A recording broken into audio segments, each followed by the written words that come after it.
propositions également de nouveau, en ayant aussi en complément de l'intervention de Loïc ce matin, comment sont organisés Christophe Collet sur S4M, ou comment Mathieu va s'organiser, comment s'est organisé Mathieu sur l'international et comment il va s'organiser aussi dans les prochains mois avec Klaxoon. Et puis on fera un point notamment avec Marc, qui malheureusement est seulement en visio. Bien déjà qu'ils sont en visio, merci Marc d'être avec nous. Ah, je peux, oui. Ah, ça marche, impeccable. Merci Marc d'être avec nous de Bruxelles, c'est ça, hein? Oui, il ne parle pas beaucoup, mais il est en visio, moi c'est déjà ça. On va voir ce que ça va donner tout à l'heure. Et Marc, je ne sais pas si vous le connaissez, mais Marc en fait a travaillé beaucoup avec Sophie West et en fait et notamment avec Klaxoon, avec S4M également, avec Synthesio aussi, notamment dans le cadre de levée de fonds, puisque c'est un spécialiste en intermédiaire, conseil en levée de fonds et en M&A, fusion-acquisition.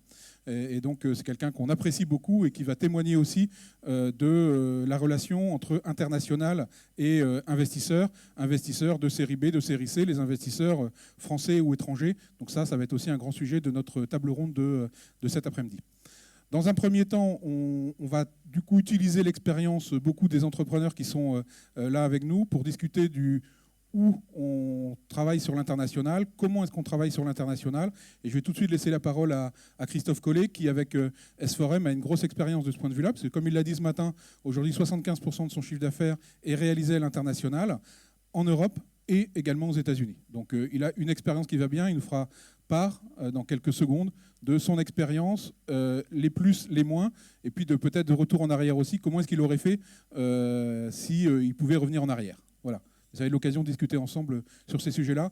On donnera aussi la parole dans la salle, notamment entre notamment l'organisation et la partie financière, levée de fonds, etc., pour que vous puissiez poser vos questions. Donc on essayera dans un timing relativement serré, mais on fera le nécessaire aussi pour que vous ayez du temps pour poser vos questions aux uns et aux autres. Christophe ? À moi ? Ouais, si tu veux bien. Merci Pierre-Emmanuel. Rebonjour à tous. Je vais peut-être commencer par si vieillesse pouvait et jeunesse savait. Donc, si je pouvais revenir en arrière, ce que je ferais, je ne ferais pas l'Europe. Je ferais direct les États-Unis. J'appliquerais ce que font les Israéliens depuis très longtemps. C'est-à-dire qu'ils développent en Israël et comme n'ayant pas de marché local, ils vont direct aux États-Unis. Ce qui fait qu'aujourd'hui, toutes les boîtes israéliennes que vous connaissez, je pense à Waze, qu'on en parlait tout à l'heure, une boîte israélienne, mais qui est une boîte américaine, qui a eu un succès fulgurant et autres. Pourquoi je vous dis ça ? C'est-à-dire qu'aujourd'hui, aller à l'international, ça vous demande beaucoup d'énergie, ça demande beaucoup de ressources, et au final, ce n'est pas plus difficile de développer le marché américain que de développer le marché italien ou le marché espagnol. Sauf que si vous réussissez aux États-Unis, le marché est tellement vaste que vous avez des belles histoires à raconter là-bas. Donc après, il y a plein de chantiers. Donc nous, et je vous parle en expérience, que j'ai fait l'Europe et les États-Unis en même temps. Je me suis gaufré plein de fois, j'ai pris beaucoup de murs et autres. Mais c'est vrai qu'à refaire, je pense qu'il faudrait s'inspirer de cette expérience israélienne. Moi, j'appelle ça la méthode israélienne. Et ensuite, Marc vous en dira peut-être plus tout à l'heure, mais en termes de valorisation, je crois que Loïc a abordé le sujet. L'euro que vous allez faire aux États-Unis a une valeur beaucoup plus grande que l'euro que vous pouvez faire en Europe. Alors, et même en Europe, je distinguerai 3 types de pays. Vous êtes une boîte française, l'euro que vous faites en Belgique ou que vous faites en Suisse francophone n'a aucune valeur. L'euro que vous allez faire en Italie et en Espagne a un petit peu plus de valeur, mais pas tant que ça. Ça reste un bloc Europe du Sud, vu pour un Américain ou un Asiatique. Donc à la limite, si vous voulez faire l'Europe, il vaut mieux renforcer l'axe franco-germanique ou l'Angleterre, qui pourrait vous apporter une valeur différente. Voilà. Donc l'idée c'est de faire vos choix. Ça va demander de l'énergie. Et aujourd'hui, après, pour un peu répéter ce que disait Loïc ce matin, je pense qu'il y a des fondamentaux. Quand vous allez à l'international, vous ne pouvez pas le faire depuis la France. Ça ne marchera que si un des fondateurs ou le fondateur y va. Donc, comme vous ne pouvez pas vous démultiplier, autant vous pouvez peut-être faire la Belgique et la Suisse depuis Paris, ça marche. Autant aller aux États-Unis depuis Paris, ça ne marchera pas. Donc c'est vraiment important, quand vous évaluez votre marché, de vous positionner dans le fait d'y aller, d'avoir sécurisé aussi, d'être assez costaud dans votre marché local pour le faire. Qu'on en parlait, parce qu'après vous allez avoir le sentiment de la femme abandonnée. Alors, pardonnez-moi cette expression, mais quand vous partez à l'étranger, toute l'attention de l'entreprise va être sur le développement du nouveau pays. Ce qui fait que les équipes qui travaillent au quotidien dans le marché historique, qui généralement vont sortir des profits, se sentent un petit peu délaissées. Donc c'est aussi un sujet de transformation qui est important à appréhender, mais qui est nécessaire. Donc ça revient, tout est lié dans nos histoires, ça revient aussi à vos valeurs, à partager la vision et engager les gens dans cette vision-là. Voilà.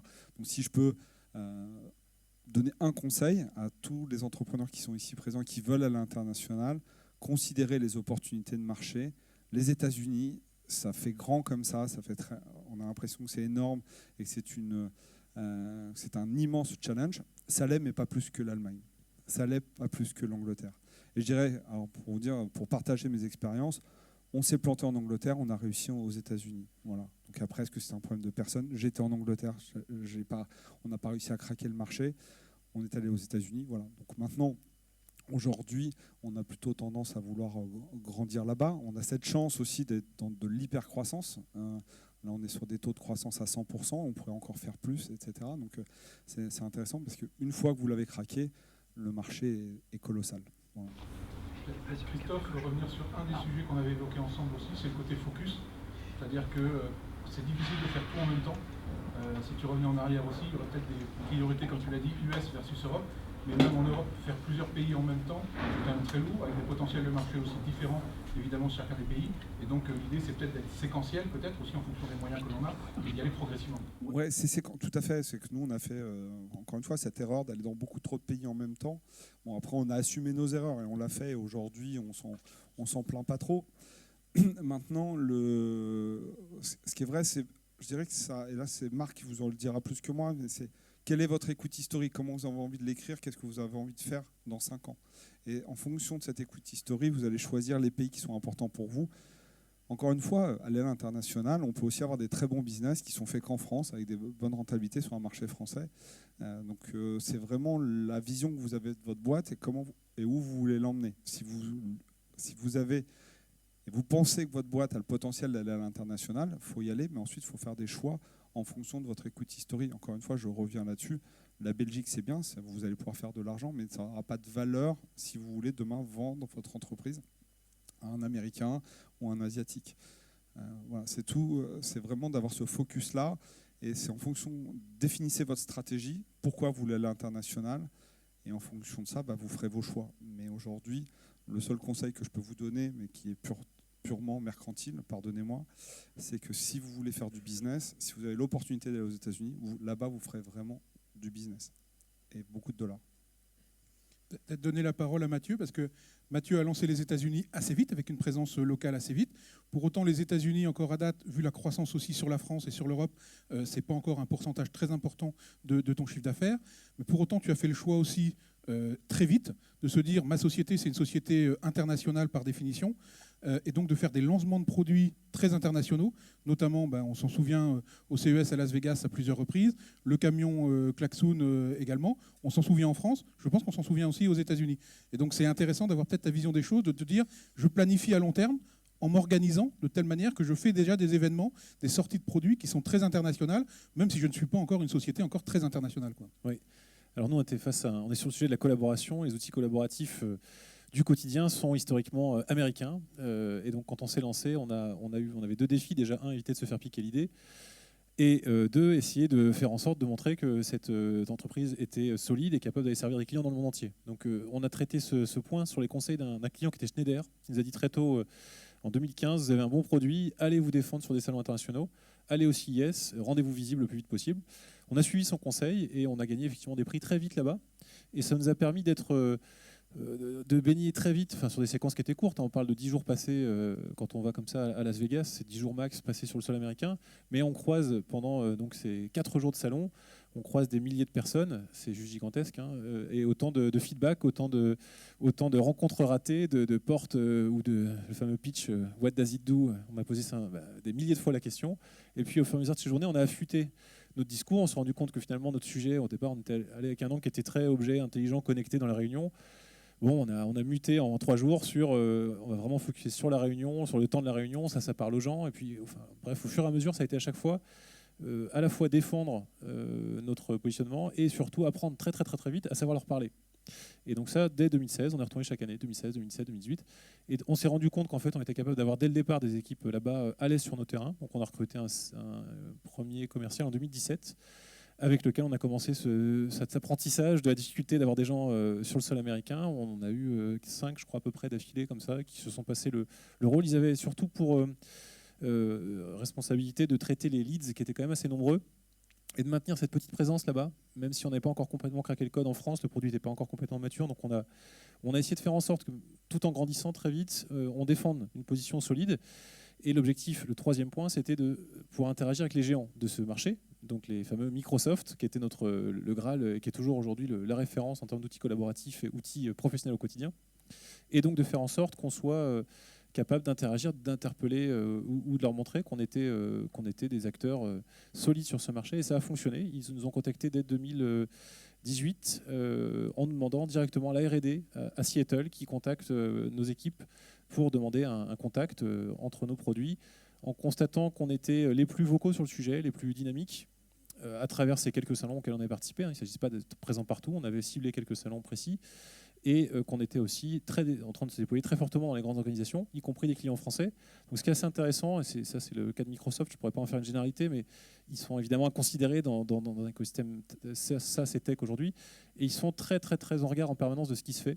Et donc ils étaient au courant de la dynamique, de la vitesse à laquelle on se déployait, ils ont leur son à droite et à gauche, et donc ils souhaitaient savoir qu'est-ce que c'était que cet outil dont on leur parlait, sur lequel les clients disaient on souhaite mieux connecter Klaxoon avec Microsoft, est-ce que vous pouvez faire des choses? Donc déjà, intéressant de voir la curiosité dont ils sont capables de faire preuve à l'égard d'un acteur. À l'époque, on n'était pas une centaine, hein, c'était quand même une petite entreprise tech à l'autre bout du monde pour eux. Et très vite, une interaction qu'on avait souhaitée avec eux, forte, pour apprendre encore une fois sur ce territoire américain et être capable d'en tirer les bénéfices sur les autres territoires. C'est ce qui s'est passé en France. On est vraiment, nous, face à un plafond de verre psychologique auquel on se confronte depuis assez longtemps, qui est... Je vais reprendre les mots d'EDF en 2017. On vient de faire avec eux pratiquement 2 ans et demi de POC. Ils ont à ce moment-là 800 licences Klaxoon, ce qui est gigantesque hein, pour des sujets de SaaS quand on se lance. Avoir 800 licences chez un client, c'est quand même très chouette. Et feedback de l'acheteur et de l'équipe qui testait le produit, c'est votre produit est super. Effectivement, on a 3 fois plus d'engagement que les autres solutions qu'on a testées. L'adoption par les équipes est hors norme. On adopte plus vite Klaxoon que Teams. Et donc on attend la conclusion, c'est fabuleux, on va signer. Et il me semble, mais par contre, vous n'êtes pas Microsoft, donc on ne peut pas mettre des sommes d'argent folles dans des solutions comme les vôtres. Donc on va continuer avec les outils avec leurs défauts parce que vous n'êtes pas Microsoft. Et ça, il a eu la sympathie de nous le dire, mais c'est évidemment présent partout en permanence. Et j'ai entendu quelqu'un dire tout à l'heure, c'est toi, je crois, le number one, on ne se trompe pas. On ne va pas se faire virer parce qu'on a choisi le number one. Et on est vraiment face à ça en permanence. Les risques qui sont pris par les gens qui choisissent des outils comme les nôtres, c'est qu'ils sont jugés dans les mois qui suivent. Et on leur dit, mais qu'est-ce que tu as fait? Tu as choisi un outil, faut que ça marche. Et donc, certains sont prêts à prendre des risques, d'autres vont être assurés par quelques classements. Et puis, il y a tous les autres qu'il faut réussir à engager, on va dire, cette transformation. Et donc cet élément de confiance, de visibilité sur le marché américain était juste essentiel pour craquer le code et faire comprendre que Klaxoon était un acteur potentiellement futur géant de la tech. Donc on s'en est servi comme ça dans cette première phase. Cette phase nous a mené jusqu'au Covid, donc avec une belle histoire avec Microsoft, parce que ça s'est développé, la relation, vu qu'ils nous voyaient encore une fois, très dynamiques et capables d'évangéliser plus que les acteurs américains d'ailleurs sur le sujet de la collaboration nouvelle génération. Ils nous ont vus présents partout. Et donc, ils ont souhaité avancer plus loin. On a pu faire des partenariats commerciaux. Aujourd'hui, ils vendent Klaxoon. Hein. Ils sont capables, les commerciaux Microsoft, de vendre Klaxoon. Donc, c'est une belle histoire partenariale. Donc, ça rejoint le côté trouver un partenaire.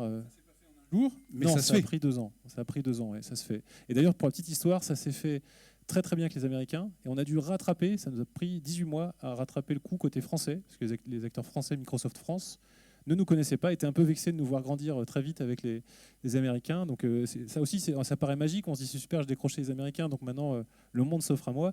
Et en fait, pas du tout. La France, il a fallu repartir de zéro, les convaincre, les associer, etc. Et donc sur la suite, on rentre vraiment dans une nouvelle phase pour nous, puisque c'est avec cette crise, évidemment, les outils comme Klaxoon sont devenus beaucoup plus des standards. Et donc là, il est venu le moment d'aller vraiment monter une équipe là-bas solide, et pas juste d'être, on va dire, rassurant ou d'être un acteur qui compte dans cette sphère des outils intéressants, parce que cette démarche a aussi, au-delà de Microsoft, nous a permis de décrocher Gartner, nous a permis de décrocher Forrester, enfin différents acteurs qui font référence. et qui parlent en bien de Klaxoon. Donc ça, c'est vraiment essentiel. Et maintenant, il s'agit de saisir cette notoriété débutante, parce que c'est encore petit, pour aller vraiment faire du business. Mais c'est vrai que je rejoins ce que tu disais, Loïc, sur la promesse qu'on doit construire. Et on a testé énormément de pitch en 6 ans. Et c'est vrai que ce qui marche extrêmement bien, c'est cette promesse précise. Mais après, c'est un deal. C'est-à-dire qu'on s'engage dans une voie et il faut assurer la promesse, quoi. Et après, c'est ce que nous, on voit aussi dans notre métier. Et, enfin, c'est un feedback, c'est que les Américains sont assez patriotes. C'est-à-dire qu'à solution équivalente, ils choisiront toujours la solution américaine. Donc, un des enjeux pour des sociétés comme Klaxoon ou les nôtres, c'est aussi de paraître le plus américain possible. Et quand je dis américain, c'est aussi la langue. Parce que c'est pas si vous prenez quelqu'un qui parle l'anglais d'Oxford, un Américain du Texas peut ne pas le comprendre. Je l'exagère à peine. Donc c'est important aussi dans votre localisation d'être le plus américain possible, parce que dans la perception et dans le choix, bien sûr il faut être numéro 1, bien sûr il faut tout ça, mais si il y a une boîte américaine à côté qui fait la même chose et que les éléments de différenciation ne sont pas clairs, un Américain choisira toujours la plateforme américaine. Je me rappelle quand on a, pour revenir sur le sujet, là, quand on a été nommé numéro 1 de Forrester, et on a réussi à garder ce ranking pendant quelques années. Je m'étais battu avec Forrester, qui avait mis, ils mettent toujours un petit commentaire sur la société, donc ils étaient dithyrambiques sur plein de choses. Ils ont mis European Based Company. Je dis non, on a des HQ à New York. Alors c'était, bon, on va dire qu'on avait tout le management à New York, mais et ça c'est bête, mais ça changeait tout. On n'était pas une boîte européenne, on était une boîte internationale. Et pour rebondir sur ce que tu disais sur les partenariats, d'abord, c'est pas facile. Ce que tu as fait, c'est quand même pas évident. Parce que nous, un partenariat avec Microsoft, Salesforce, SAP, Oracle, il n'y en a pas beaucoup qui arrivent, c'est très dur. Je me rappelle qu'on a eu. Microsoft était un de nos premiers clients et on n'a jamais réussi à craquer le code de sortir ça, en faire un partenariat. Et donc, on s'est rabattu pour récupérer des leads sur le process Forrester. Et ça, par contre, ça a très bien fonctionné. Donc, en 2 mots, pour ceux qui rentrent dans ces process-là, je vais être très tactique, mais c'est utile. Regardez s'il y a un quadrant qui existe sur votre marché. S'il n'y en a pas, il y a parfois des marchés connexes. Ensuite, identifiez les analystes qui parlent de vos marchés. Organisez un pitch avec eux. Ça, vous pouvez juste aller en ligne et vous inscrivez pour faire un pitch avec les analystes. Quand vous les pitchez, faites très attention de ne pas faire un pitch comme si vous faisiez un pitch à des VC, pas faire un pitch comme si vous faisiez un pitch à des clients. C'est un pitch spécifique pour les analystes où il faut les faire rêver sur une grande vision. Faut être très très peu sur les fonctionnalités, mais beaucoup sur la big picture, le grand rêve. Et ensuite, réserver ce qu'on appelle des advisory sessions. Donc vous pouvez faire une demi-journée avec un analyste. Et là, vous faites en face à face ou en visio. Et pendant cette demi-journée-là, vous le faites parler sur le marché pour que vous compreniez sa façon de penser. Vous présentez votre roadmap et en fonction de ça, vous allez ajuster votre roadmap à ce qu'il souhaite. Alors, ce ne sera pas forcément votre vrai roadmap à vous. Ça peut être une roadmap analyste. Mais il faut considérer l'analyste Gartner Forrester comme un client. Et vous allez vraiment pitcher en fonction de ce qu'il souhaite attendre. Et vous allez voir, à la fin vous êtes en haut. Si on parle un peu d'organisation aussi, pour rester un petit peu sur l'Europe aussi, Christophe, ce serait intéressant d'avoir ta vision des choses. Mathieu également. Grosso modo, aujourd'hui, S4M, S4M a fait le choix d'avoir des équipes aussi dans les différents pays.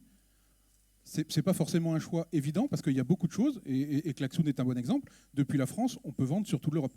Est-ce que toi, tu as une expérience à partager là-dessus pour comment recruter aussi sur, je parlais à Christophe, l'Italie, l'Espagne, l'Angleterre, l'Allemagne. Est-ce que tu peux nous indiquer un petit peu aussi quels sont les éléments clés là-dessus que tu considères pour bien se développer sur l'international proche? Je pense qu'après chaque business est différent, donc nous on doit accompagner le client au quotidien, donc c'est important d'avoir des équipes locales. Ensuite, c'est de trouver, on en parlait ce matin sur les valeurs. C'était pas forcément quelqu'un qui allait exporter et être un clone de vous dans le pays, mais c'est quelqu'un qui a votre ADN et ensuite qui va être capable de localiser votre offre. Je pense que c'est important aussi. Alors c'est peut-être sur le SaaS c'est plus compliqué. Même si je pense qu'on peut customiser des choses, d'avoir cette approche vraiment locale, au même titre que vous allez customisez votre roadmap pour l'analyse de Gartner. Je pense que c'est important que le produit que vous lancez dans un marché fit avec le marché et que vous preniez en compte les retours de ce marché-là.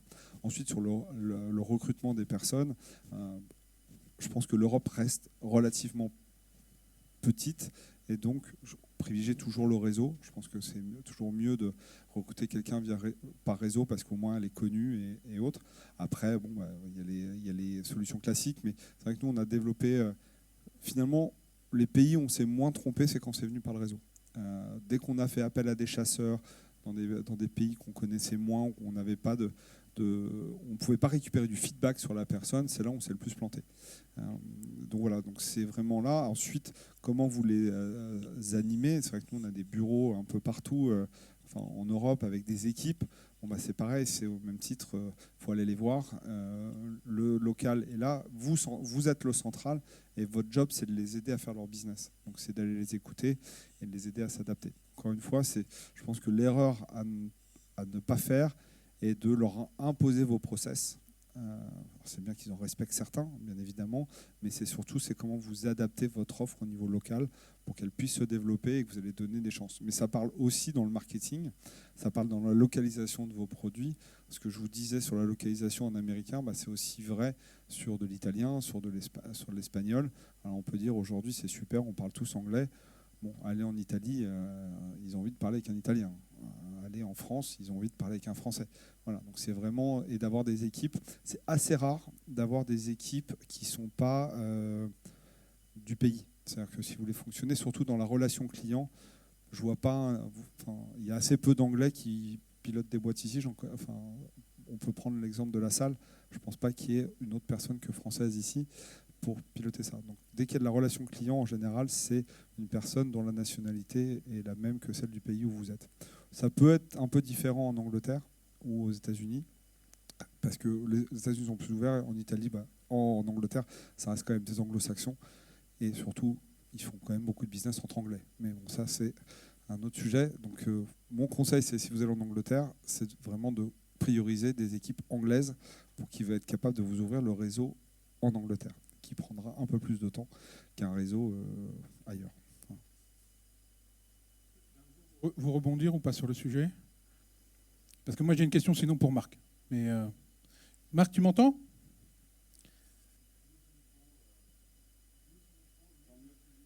Ah. Oui, un petit peu, ouais. Ah. Bon. Marc, moi j'avais une question, parce que le sujet de Christophe a été évoqué tout à l'heure, c'est la différenciation entre les différents pays. Première question, côté investisseur, est-ce que tu confirmes effectivement l'importance finalement d'être déjà très présent et actif et majeur en France avant d'aller à l'international, notamment de prendre en compte l'international, Angleterre, Allemagne, bien plus valorisant, comme les États-Unis, que la Belgique, la Suisse, l'Espagne ou l'Italie, sans juger de trop évidemment de la qualité des différents pays et des équipes, mais en l'occurrence vis-à-vis d'un investisseur, je pense qu'il y a une grosse différence. Est-ce que tu peux confirmer ce qu'a dit Christophe? Quelle est ton opinion sur le sujet? Ouais, merci Pierre. Tout d'abord, bonjour à toutes et à tous. Désolé,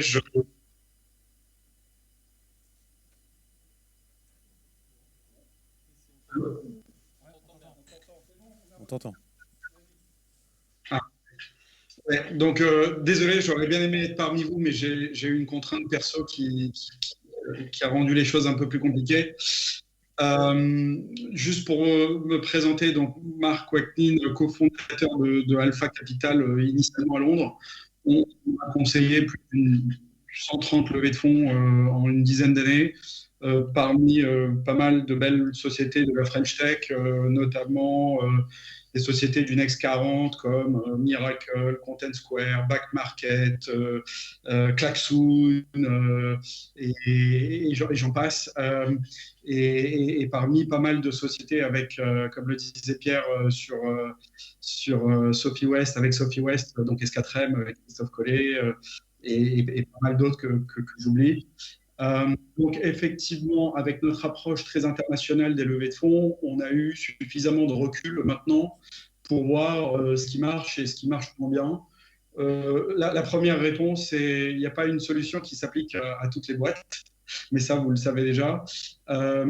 Et puis, ce qui rend notre écosystème très passionnant, c'est qu'il n'y a pas une recette qu'on puisse réellement appliquer d'une année sur l'autre, parce que c'est le monde du digital avec son charme et son énergie qui change aussi énormément. Donc, par exemple, on voit de plus en plus de fonds américains arriver en France, surtout pas forcément des fonds classiques, historiquement, en tout cas, les Sequoia Capital, les Andreessen Horowitz, etc., qu'on connaît, mais plutôt des hedge funds, par exemple. Donc, on voit de plus en plus des gens comme Tiger Global, comme Coatue.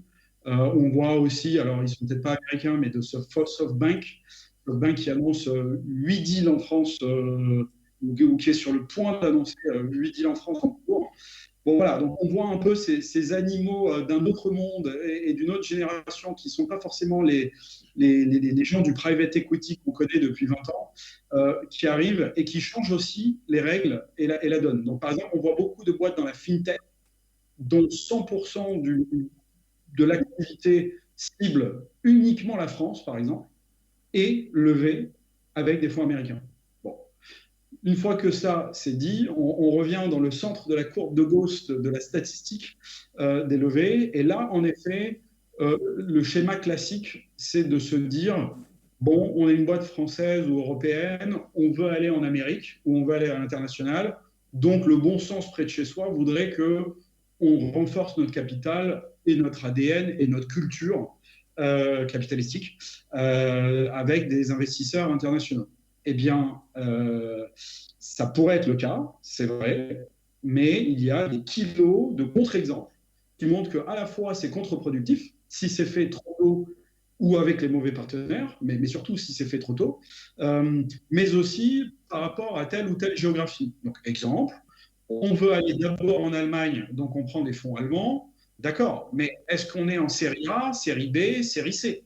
Moi, j'ai vu trop de boîtes en série A levées avec des fonds allemands ou anglais, avec des boards en anglais, avec tout un truc en anglais, alors que la boîte devait sortir de terre d'un point de vue chiffre d'affaires, etc., ne serait-ce qu'en France. Et donc, faire les choses un peu trop tôt, et on pourra, moi, je ne vais pas citer des exemples d'échecs, évidemment, mais il y en a beaucoup. Voilà, bon. Donc, ensuite, pour revenir à la question très précise sur la géographie, bah, il y a international et international. Et donc, effectivement, il y a une hiérarchie. Donc, il y a une hiérarchie, par exemple, quand on est dans des boîtes de logiciels et qu'on parle du sacro-saint ARR, Annual Recurring Revenue, bon, eh bien, un ARR fait en Belgique, un ARR fait en Italie, Espagne, en Allemagne, en UK, aux US, n'a pas la même valeur en multiple de valorisation, si je puis dire. Et puis surtout en validation également. Donc la conclusion, c'est que oui, quand on veut vraiment s'internationaliser, en termes de levée de fonds pure, et qu'on s'est dit qu'on voulait vraiment des fonds internationaux, notamment et principalement on s'adresse à des fonds basés à Londres, et donc basés à Londres, ça peut vouloir dire des Américains basés à Londres, des Anglais basés en Angleterre depuis toujours évidemment, mais ça peut être aussi de plus en plus des Allemands, des gros fonds allemands ou suisses qui sont basés à Londres. Ces gens-là veulent d'abord un chiffre d'affaires soit dans la zone DACH, donc Allemagne, soit effectivement dans la zone UK. Donc, je vous donne des exemples. JobTeaser, qui est aussi une très belle boîte qu'on a accompagnée historiquement sur toute leur levée de fonds, eh bien, grâce à un gros chiffre d'affaires en Allemagne, on a réussi à attirer un fonds américain basé en Angleterre. Voilà, vous voyez un peu le type de subtilité et de validation. Et inversement, sur d'autres boîtes, on a approché pas mal de fonds internationaux, on a eu des offres, et certaines décisions ont été prises de dire bah, pourquoi aller s'embêter, même si on est en série B ou série C, avec des Américains ou des étrangers. On a des très beaux et gros fonds à poche profonde en France, donc des Idinvest, des KT Capital, pour ne pas les nommer, et qui peuvent soutenir ces sociétés, les aider à essuyer les plâtres, les aider à créer les premiers paliers de validation, et ensuite accélérer. C'est ce qu'on a vécu sur Miracle, c'est ce qu'on a vécu un petit peu plus sur Content Square, par exemple, où finalement, l'amorce, s'est faite avec des gros fonds français avant d'aller aller chercher ailleurs. Euh, voilà un peu la réponse. Donc, tout dépend des boîtes, tout dépend des secteurs, tout dépend de beaucoup de choses, mais ça, c'est évident. Mais la règle générale, et attention aux généralités, mais quand même, c'est que du chiffre d'affaires région germanophone et en anglaise peut beaucoup plus aider si on est dans une approche européenne. Après, on en parle beaucoup avec Patrice Hutin, et j'arrêterai là, mais pourquoi s'embêter en Europe quand on peut partir de France pour aller directement aux États-Unis? Ce sont les mêmes emmerdes, passez-moi l'expression, ce sont les mêmes beaucoup de choses, et le reward en face est quand même beaucoup plus scalable. Et donc là aussi, il y a beaucoup d'exemples qui ont sauté cette étape d'internationalisme ou savoir-faire en allant de France vers les US. Et de plus en plus aussi, on voit des gens de France qui vont directement en Chine et en Asie sans passer par la case US aussi. Bon, voilà. Désolé parce qu'il n'y a pas de réponse simple, mais la bonne nouvelle, c'est qu'il s'il y a une chose à retenir, c'est qu'il ne faut pas s'enfermer non plus dans un schéma préconçu où on pense qu'il y a un copier-coller à faire. Et en tout cas, c'est ce qu'on voit avec beaucoup d'entrepreneurs qu'on accompagne, qui viennent d'abord nous voir pour un certain schéma. Et notre métier, c'est aussi de leur ouvrir les chakras vers des alternatives qui les aident au mieux. Marc, c'est hello. Est-ce qu'il y a une différence pour toi de valorisation entre les marchés? C'est-à-dire qu'aujourd'hui, c'est un peu ma perception à date, qu'aujourd'hui, les boîtes américaines sont mieux valorisées que les boîtes européennes. Donc, ce qui confirmerait pour moi l'envie de certains fonds américains de venir en Europe parce que c'est moins cher qu'aux États-Unis.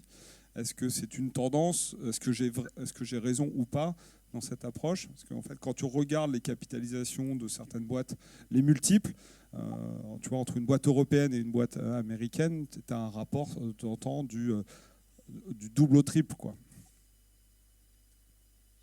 Alors, si j'ai bien compris, parce que j'entends pas très bien, mais est-ce que les boîtes aux US sont mieux valorisées qu'en Europe, ou alors les boîtes françaises qui sont devenues américaines sont mieux valorisées là-bas? La réponse évidente est oui. Maintenant, là aussi, on a un kilo d'exemples où les boîtes européennes, on arrive quand même à mieux les valoriser.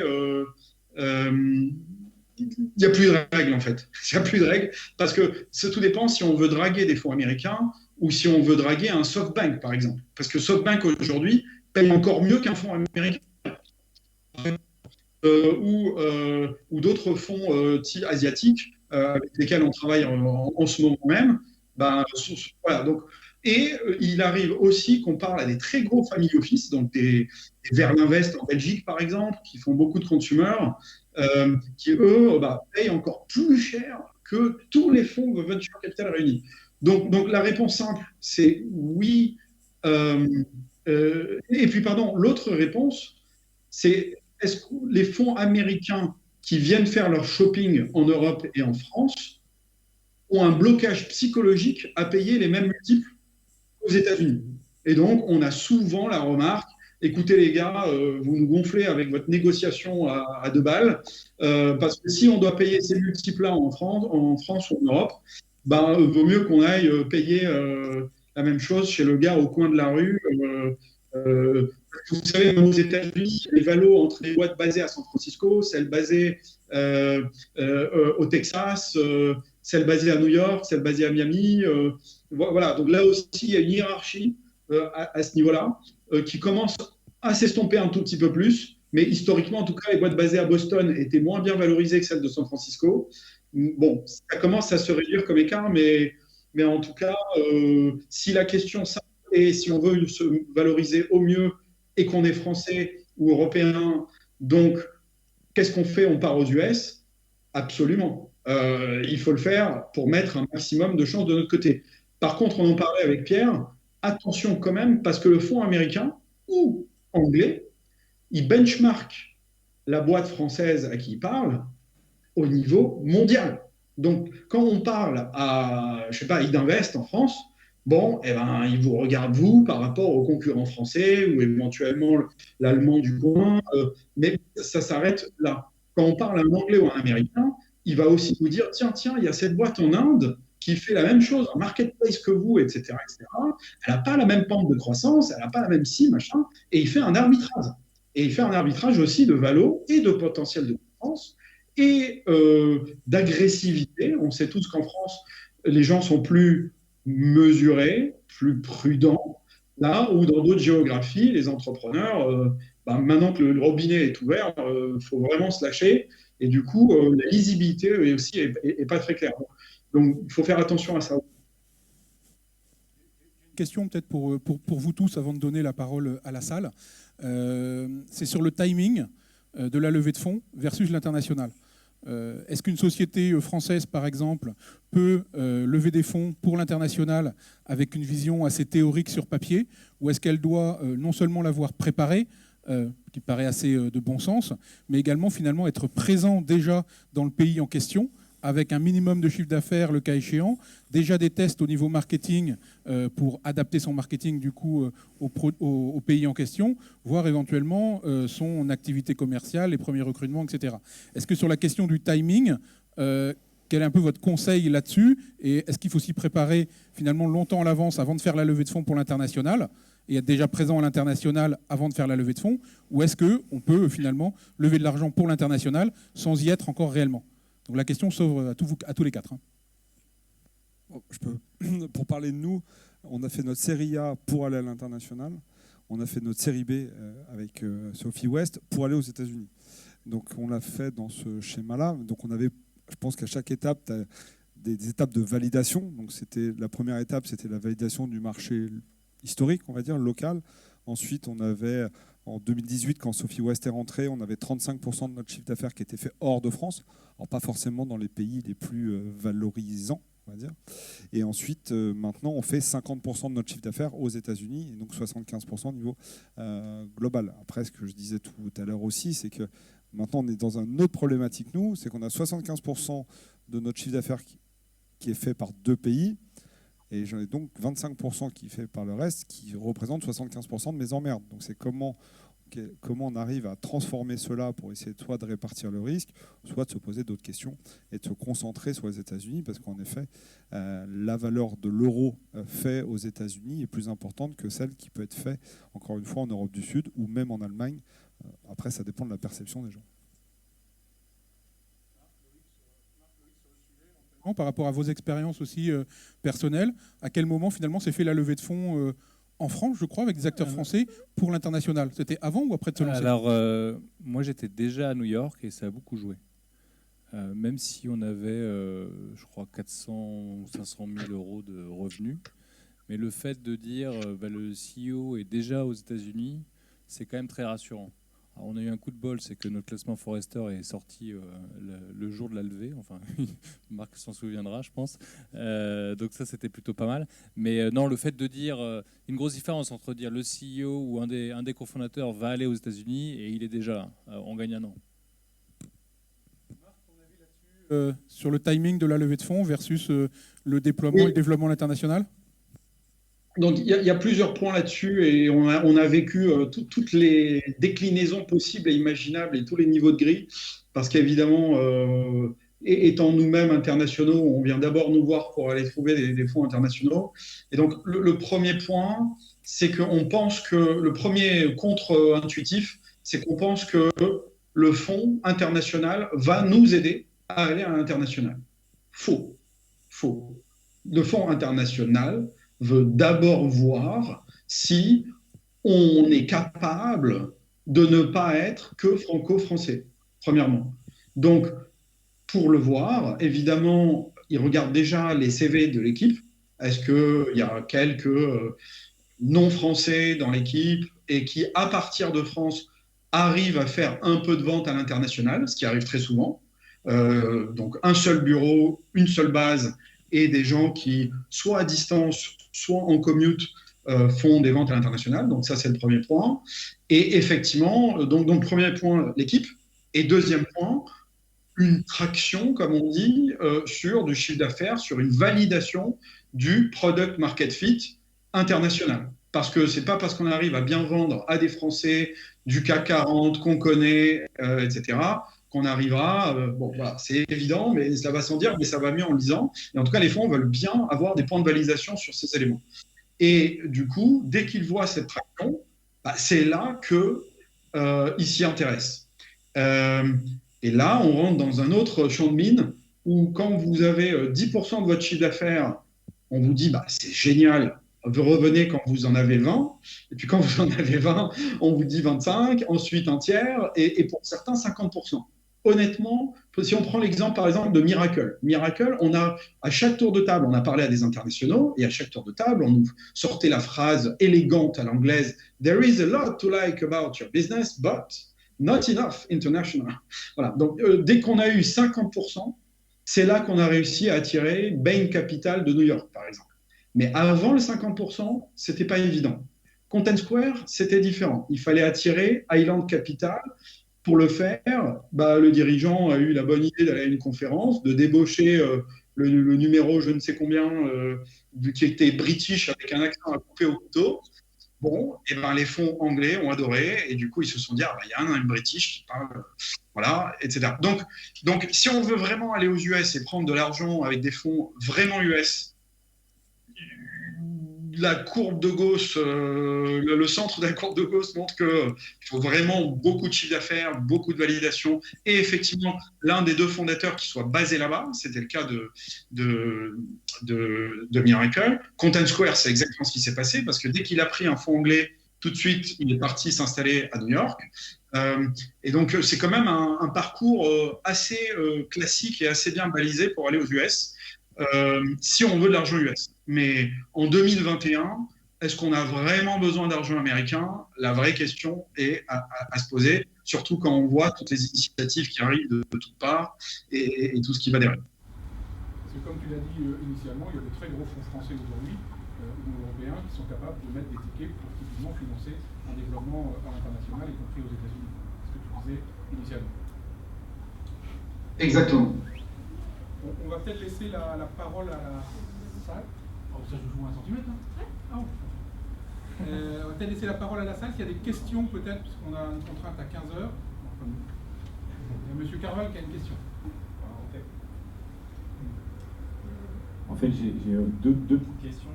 On a parlé beaucoup de process. Qu'est-ce que les Américains ne pardonnent pas? Et après, moi j'aimerais bien vous entendre sur le produit. Est-ce que le produit, il a besoin d'être très très mature, très abouti pour aller aux US? Ou est-ce qu'on peut y aller avec une marque, une petite promesse, et puis après développer le produit aux US? Merci. Alors, ouais, je peux prendre sur la partie produit. Comme on le disait, tu as besoin d'avoir un produit abouti sur un sujet. Voilà. Ça peut être assez basique, mais il faut que tu sois meilleur que les autres. Si tu arrives avec quelque chose qui est au niveau des autres, tu passeras pas. Et j'aurais tendance à te rajouter, en tout cas aux États-Unis, que c'est un marché qui est beaucoup plus mature que le nôtre. Donc si tu penses être mature ici, tu ne l'es pas forcément aux États-Unis. Donc faut vérifier ça. Ouais, moi je rejoins. On arrive avec un produit qui était tout jeune, hein, mais par contre l'ambition a été tout de suite géante. Il fallait vraiment l'afficher. Sinon l'interaction ne sont pas intéressés par les petites ambitions. Et intéressant aussi de voir la qualité des feedbacks. Je pense notamment à la presse américaine qu'on a croisé très vite. Et ils étaient vraiment très pointus. Et encore aujourd'hui, c'est de loin, en termes de techno, des gens qui connaissent vraiment le marché, qui t'interrogent et qui te mettent dans les corners. Donc si tu ne vas pas avec une vraie maîtrise de ton pitch, de ton produit, de ta gamme, même si ton produit n'est pas si complexe que ça, pour autant, il doit être solide dans sa proposition. Et juste un élément peut-être aussi à rajouter, c'est qu'il me semble que tous les trois, vous avez fait le choix d'avoir un CMO américain. Me semble-t-il. En tout cas, c'est en cours si ce n'est pas fait.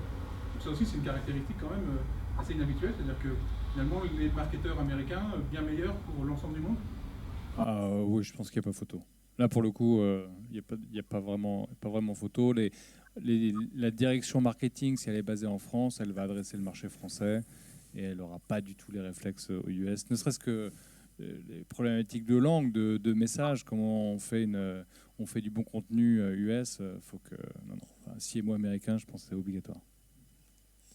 Ouais, je rejoins. Alors moi, c'est pas encore le cas, mais en tout cas, on a pris cette décision en constatant que on avait 5 ans de retard à peu près en termes, parce que si le marketing et le produit va être bon, pour autant la chaîne précise de qu'est-ce que doit dire le sales, etc. est pas du tout aussi bien construite que peuvent le faire les Américains. Globalement, hein, les Américains de tout temps savent très bien marketer en Europe. L'inverse est rarement vrai. À part le luxe, il n'y a que ça qu'on y arrive. Ouais. Mais, je dis rarement, il y a des exceptions, mais en dehors du luxe et du pinard.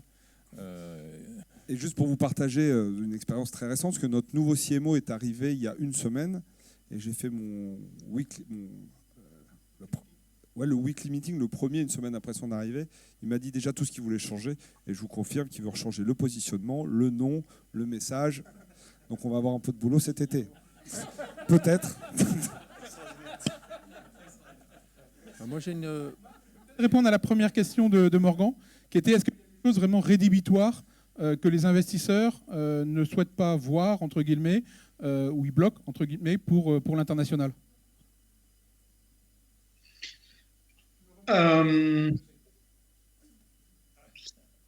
C'est une bonne question.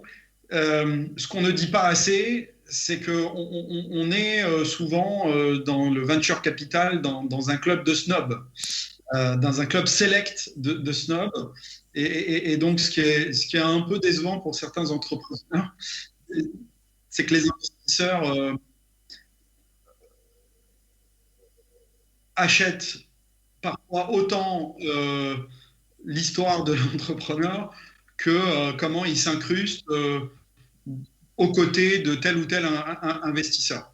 Donc nous, il nous est arrivé d'avoir des très belles boîtes, mais parce qu'effectivement, il y avait quelques fonds qui ne parlaient pas. Donc c'est même pas rédhibitoire, hein, c'est juste que ça ne leur parlait pas. Ils n'étaient pas à leur aise. Et à contrario, on a certains fonds anglais ou américains qui nous disent écoute, nous en France, on veut co-investir avec ces 3 fonds. Je ne citerai pas les noms, mais bon voilà. Et au-delà de ces 3 fonds, on a très très peur parce que c'est peut-être pas la même agressivité en termes de croissance et de perte d'ailleurs. Ce ne sont pas la même exigence en termes de sortie, d'exigence. Donc, bon, voilà. Donc la vraie question, maintenant, il y a vraiment des fonds... ouais, voilà. Mais on va dire qu'on bataille plus sur certains deals que sur d'autres, mais il n'y a pas de blocage particulier. Une dernière question, parce qu'il faut qu'on libère Loïc. On ne veut pas avoir des problèmes avec ses jumeaux pendant le reste de notre vie. J'ai une petite question, c'est en fait les États-Unis, c'est un marché absolument colossal. Et donc, comment est-ce que vous avez défini votre ciblage en fait pour démarrer? Parce qu'on peut partir sur du quasi-mut, mais sans doute il faut peut-être cibler. Donc, qu'est-ce qui a drivé votre ciblage? Vous avez identifié un segment particulier que vous vouliez cibler spécifiquement aux États-Unis? Je pense que quand tu pars aux États-Unis, tu relances ta boîte. C'est une nouvelle boîte. Donc c'est ce que disait Loïc. Et donc je pense que seul un fondateur peut le faire. C'est-à-dire que et moi je te parle par expérience que j'ai d'abord enterré 2-3 VP Sales américains avant d'envoyer mon cofondateur. Et c'est ce jour-là où, en fait, quand tu es un fondateur qui a l'ADN, qui comprend, et qui va comprendre, qui va être capable de prendre des risques et de faire du test and learn.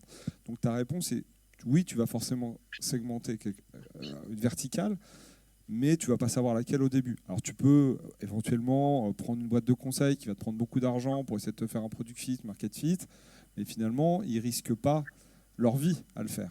Toi, si tu y vas, tu risques ta vie. Donc tu es quand même beaucoup plus alerte et tu es censé prendre des meilleures décisions et tu vas voir où ça crante. Donc pour ça, la question est difficile parce que je ne connais pas ton business et je ne pense pas qu'il y ait de réponse toute faite. C'est en y allant, en testant, tu verras où ça prend. Mais, merci beaucoup. Merci infiniment. Merci Marc. Bonne chance. Merci. Au revoir à toutes et à tous. Salut.